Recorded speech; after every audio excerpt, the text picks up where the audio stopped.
Il s'est observé ce dimanche 12 mars 2023 une petite accalmie sur différentes lignes de front entre les rebelles du mouvement du 23 mars M23 et les forces armées de la République démocratique du Congo et FARDC. Selon des sources locales, certes, des détonations en armes lourdes continuent à se faire attendre aux environs de 10 km des cités peuplées dans ce territoire du Masisi où plusieurs habitants vivent désormais une vie de déplacés. Télésphore Mitondeke regrette les sabotages du cessez-le-feu par les terroristes du M23 et pense que la communauté internationale devrait faire tout pour arrêter cette hémorragie sécuritaire dans la partie est de la République démocratique du Congo. Télésphore Mitondeke est en direct avec Afro Info 243. Monsieur Télésphore Mitondeke, bonsoir. Nous rappelons que vous êtes premier rapporteur de la société civile Force Vive du territoire de Rutshuru, de la province du Nord Kivu. Ce dimanche, nous revenons vers vous pour parler du climat sécuritaire qui a vécu, en tout cas ce dimanche, dans votre région. Comment il a évolué toute cette journée de ce dimanche, monsieur Télésphore? En fait, il faut noter que la situation sécuritaire actuelle au territoire de Masisi est restée caractérisée par une série d'attaques, encore une fois, du M23 contre différentes positions de FARDC. Cela s'est accentué juste à la date même de la signature de leur fameux communiqué qui faisait état dans ce seul fait de façade qui n'a connu aucun effet. Par contre, ils n'ont fait que multiplier les attaques contre les positions FARDC dans différents axes. C'est notamment les axes Karouba où ils ont multiplié des affrontements sur diverses collines, sur Plomba, le village de Chacha et Kiroche. Et ça à partir 17 en allant jusqu'à...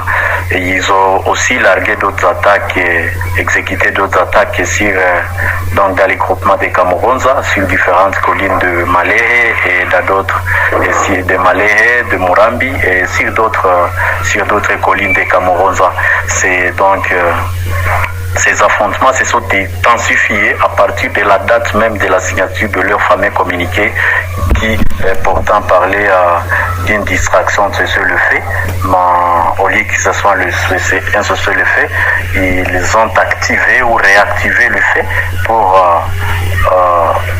et cela s'est illustré par les différentes attaques qu'ils ont amenées. Et aussi à partir de ces attaques qui à tout prix ils cherchaient à couper la route qui relie la cité de Sake à celle de Minova au Sud Kivu. Heureusement pour la République démocratique du Congo, une résistance s'est illustrée. Les forces armées et les autres patriotes ont fait échec à toutes les tentatives qui cherchaient à couper cette route. Et voilà, ils ont alors choisi d'accentuer ou de mettre un accent sur des affrontements dans les Kamoronza et sans dans la tentative de prendre la cité de Sake. Et heureusement, encore une fois, pour la République démocratique du Congo, les forces armées se sont bien comportées à ce niveau-là. Donc, 17 jusqu'à ce jour, il n'y a eu que des affrontements dans ces endroits-là. Et ces affrontements se sont soldés par certaines bombes qui ont été larguées par ces terroristes dans la cité de Sake. Donc, à partir du 8 jusqu'à hier samedi, des bombes ont été larguées dans la cité de Sake, touchant ainsi plusieurs quartiers et faisant plusieurs dégâts humains comme matériel, parce qu'il y a environ 5 personnes qui ont été tuées dans un intervalle de 3 jours.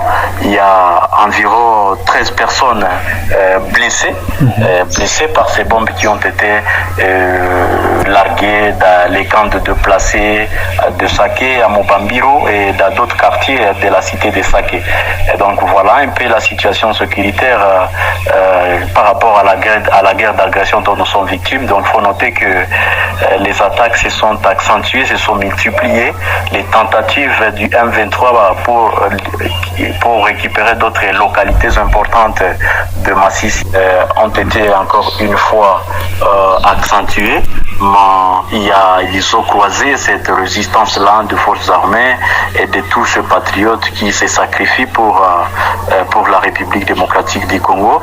Ils n'ont pas réussi cette tentative-là et voilà, un calme précaire règne en ce moment dans la cité de Sake. Bien. Et des bombes se font entendre déjà à environ une dizaine de kilomètres de la cité de Sake. Voilà. Donc, voilà un peu la situation en ce moment par rapport à la guerre d'agression dont nous sommes victimes. Alors, Monsieur Télésphore, quelle est aussi la situation actuelle des déplacés dans ces mêmes territoires des Massissi? Il faut noter la précarité vitale qui traverse les différentes familles déplacées, comptabilisées en milliers de familles déplacées disséminées soit à l'interne du territoire de Massissi, tout comme à l'extérieur du territoire, parce qu'il y a une partie qui se trouve, qui a pris la direction de certaines agglomérations de Walikale, mais également d'autres déplacés se sont réfugiés en ville de Goma, et d'autres ont pris la direction du site Kivu.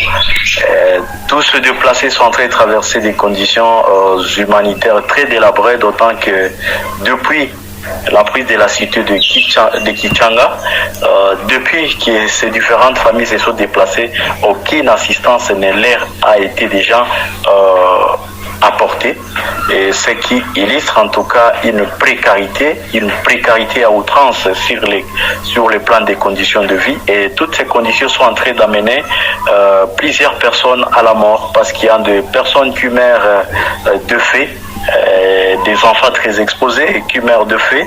Il y en a ceux-là qui meurent faute de soins de santé parce qu'ils ont pris fuite vers des endroits soit sans structure sanitaire ou carrément d'autres n'ont plus la possibilité d'accéder aux soins de santé faute de moyens. Mais également il faut noter ces déplacés-là qui sont en train de mourir de la promiscuité, parce qu'il y a des familles qui qui vivent à la Belle Étoile, et donc toutes ces familles sont en tout cas exposées et qui passent un moment au risque et péril. Donc jusqu'à présent, notez des conditions très délabrées dans lesquelles trempent les différentes familles déplacées internes, que ce soit ceux-là disséminés à l'intérieur du territoire de Massissi, dans les agglomérations ayant constitué des épicentres d'accueil, que ceux-là qui ont pris en tout cas la direction d'autres entités telles que Walikale, Goma, mais également ceux-là qui ont pris la partie du site, la direction du site Kivu. Donc il faut noter vraiment cette précarité-là qui révolte, qui fâche, parce que ce sont des familles congolaises, ce sont des Congolais qui sont en train de mourir de toutes les façons, et nous pensons qu'il s'agit de gens de l'ennemi pour amener les populations congolaises à mourir de toutes les façons, au-delà de ceux-là qui meurent massacrés, au-delà de ceux-là qui meurent dans les bombes qui sont jetées dans les différentes agglomérations très surpeuplées du territoire de Massissi. Donc voilà un peu la situation de déplacés, très délabrée, et donc très inquiétante, et ça doit en tout cas préoccuper l'humanité tout entière. Merci beaucoup Télésphore Pitondeke. En tout cas, surtout merci d'avoir répondu à nos différentes questions ce soir sur Afro Info 243. Merci monsieur Richard. Voilà, c'était la Télésphore Pitondeke. Il est premier reporter de la société civile à territoire de Massissi. Il est revenu sur la question sécuritaire qui a prévalu ce dimanche sur toute l'étendue du territoire de Massissi. Il parle de certaines détonations d'armes lourdes qui se font encore attendre aux environs de 10 km des villages de ce territoire situé à l'est de la République démocratique du Congo. Madame, Messieurs, vous faites bien suivre Afro Info 243. Merci pour vos différents commentaires, l'accueil et partager nos vidéos. Et surtout, n'hésitez pas à activer la petite cloche de notification pour ne rater la prochaine de nos productions.